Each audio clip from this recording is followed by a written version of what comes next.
Hello दोस्तों, मैं अंकुर शुक्ला एक बार फिर से आपका स्वागत करता हूं अपने प्यारे से प्लेटफॉर्म जिसका नाम है ज्ञान केमिस्ट्री का।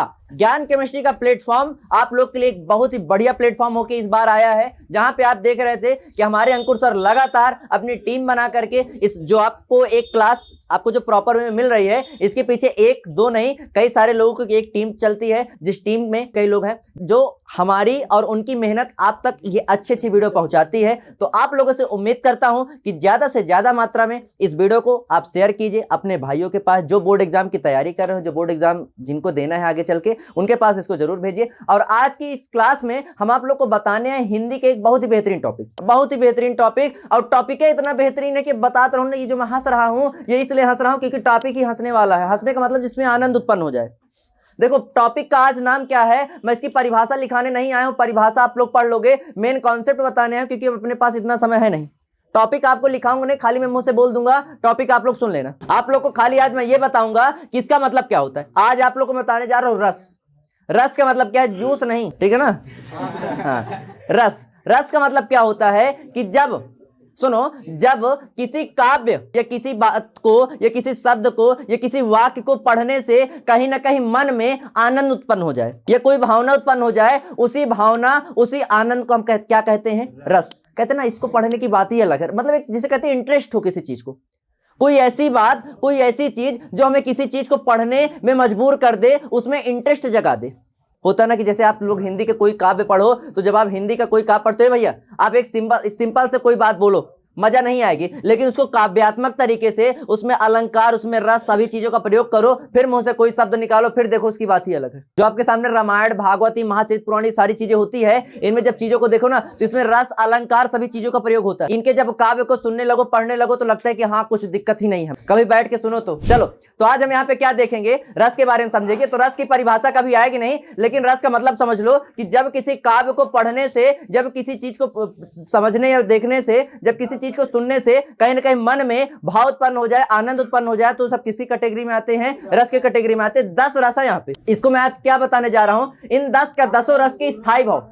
हर बार एक आपके जैसे पेपर में आप देखते हो अलग अलग सेट होते हैं, नकल ना हो, तो इसलिए सरकार क्या करती है, अलग अलग प्रकार के सेट बनाती है। तो अलग अलग सेट में क्या होता है, किसी में करोड़ रस पूछ लिया, किसी में हास्य रस पूछ लिया, मतलब अलग अलग सेट में अलग अलग प्रकार के। तो हम किसी एक रस को टारगेट कर नहीं सकते। हम कह रहे हैं 10 रस अगर आपके यहाँ पे मेन है तो 10 का 10 पढ़ के चलो, और ज्यादा टाइम लगे नहीं, 5 मिनट का अगर आपने समय दे दिया तो आपका कंप्लीट हो जाएगा। ध्यान से सुनना। सबसे पहले नंबर पे क्या है? श्रृंगार रस, हास्य रस, करुण, रौद्र, वीर, भयानक, विभत्स, अद्भुत, शांत और वत्सल। इन सब का मैं थोड़ा थोड़ा आपको मतलब बताता हूं, उसके बाद आगे इसको शुरू करते हैं, ठीक है ना। सबसे पहले नंबर पे देखो श्रृंगार रस का मतलब क्या है कि देखो इसमें की परिभाषा मैंने बताया कि परिभाषा किसी की भी नहीं आएगी आपको लिखने का। श्रृंगार रस का सबसे पहले मैं आपको कह रहा हूं कि याद ये कर लो कि श्रृंगार रस अगर आपको आ जाए, कोई पूछ ले स्थायी भाव क्या होता है, श्रृंगार रस के स्थायी भाव क्या होता है? रति। श्रृंगार रस का मतलब क्या होता है कि अब देखो इसमें मुझे बताने की जरूरत नहीं पड़ेगी, आप लोग को खुद पता है। श्रृंगार का मतलब होता है साज सज्जा।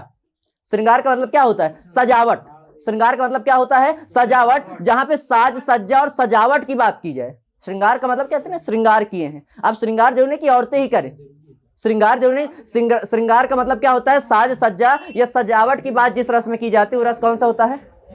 और उसका स्थायी भाव क्या है? रति। उसके आगे देखो हास्य रस। हास्य रस का मतलब क्या होता है कि जिस काव्य को पढ़ के आनंद उत्पन्न हो, मतलब कि कोई बात हमने सुनी और उस बात को पढ़ने पे हमारे मन में कहने आनंद का भाव उत्पन्न हो रहा है, वहां पे कौन सा रस होगा? हास्य रस। इसका स्थायी भाव रटे रहना हास होता है। उसके बाद नीचे करुण रस। करुण रस का मतलब होता है कि जिसको पढ़ने से कहीं ना कहीं अंदर ही अंदर आपको क्या हो, एक दुख का भाव उत्पन्न हो, एक करुणा का भाव, एक दया का भाव उत्पन्न हो, उसको हम लोग क्या बोलते हैं? करुण कहते हैं ना। करुण माने होता है दया। एक दुख का भाव हो उसको हम लोग क्या बोलते हैं? करुण रस। और उसका स्थायी भाव क्या है? शोक। आगे 3 रस हो गए। चौथा रस ध्यान से देखना, रौद्र। रौद्र देखो नाम से पता चल रहा है, कहते हैं ना रौद्र रूप। रौद्र माने गुस्से में, जहां पे गुस्से की बात की जाए, मतलब क्या साफ साफ क्या दिया है? क्रोध। भाई जानते हो क्या है इसका? और तुम कुछ का भूल जाओ, लेकिन कुछ कुछ रस ऐसे हैं जिनका आपको स्थायी भाव एकदम से रट जाएगा। रौद्र का क्रोध। रौद्र मतलब जानते हो ना एकदम गुस्से में। तो रौद्र का क्या होता है? जहां पे कोई गुस्से वाली बात हो, जिस रस को पढ़ने से कहने की क्रोध की भाव उत्पन्न हो, उसमें कौन सा रस होता है? रौद्र रस। इसका स्थायी भाव क्या है? क्रोध। आगे आपका वीर रस। वीर रस मतलब होता है योद्धा। जब योद्धा की बात की जाती है तो योद्धाओं के लिए क्या यूज किया जाता है? उत्साह। उत्साह का मतलब ये होता है ना कि जैसे मान लो कोई वीर है, तो अब जैसे हम ही लोग हैं, हम आपको किसी वीर की कहानी सुनाते हैं, उस वीर की कहानी सुनने से आपके अंदर क्या उत्पन्न हो जाता है? उत्साह। कहीं ना कहीं आप मोटिवेट होते हो कि हाँ मुझे अब कुछ ना कुछ करना है। अभी कल मैंने आपको थॉमस एल्वा एडिसन के बारे में बताया था। भले तुम्हारे बुद्धि में चढ़ाओ, आगे घर जाके भूल गए हो, लेकिन आखिर हमने बताया ना कि वो भी एक प्रकार के हमारे लिए योद्धा ही थे, जिन्होंने जंग वंग लड़ी, 9999 बार जंग लड़ी और अंततः उन्होंने विजय प्राप्त कर ली। ये बल्ब जल रहा है, ठीक है ना, लाल पीला नीला गुलाबी। उसके बाद आगे देखो भयानक। भयानक का मतलब क्या होता है? भयानक, देखो भयानक में पहले अर्थ क्या है? भय। भाई जिसे सुन के कहीं ना कहीं डर उत्पन्न हो, जिसे पढ़ के कहीं ना कहीं आत्मा के अंदर क्या हो, भय का वो आए अर्थ आए, उसको हम लोग क्या बोलते हैं? भयानक रस। इसका स्थायी भाव क्या होता है? भय। भयानक का भय। अभी मैं और अच्छे समझाऊं, ठीक है। आगे देखो विभत्स। विभत्स का मतलब होता है ग्लानि।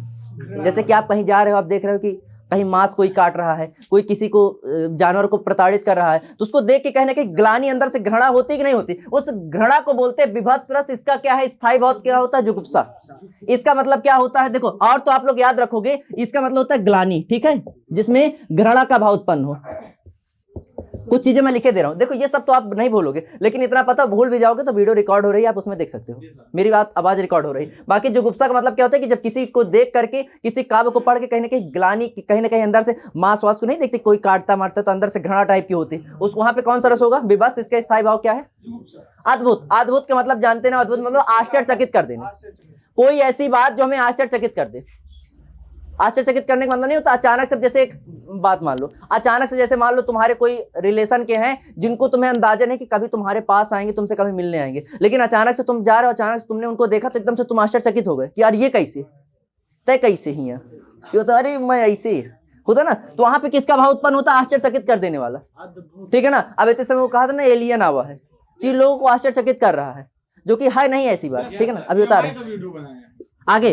अब देखो शांत का मतलब, सुनो, शांत का मतलब होता है निर्वेद। निर्वेद का मतलब एकदम जिसे कहते हैं ना, एक तरह से शांत और तुम्हारा ये जो शोक है ना, दोनों का मतलब एक ही जैसे है।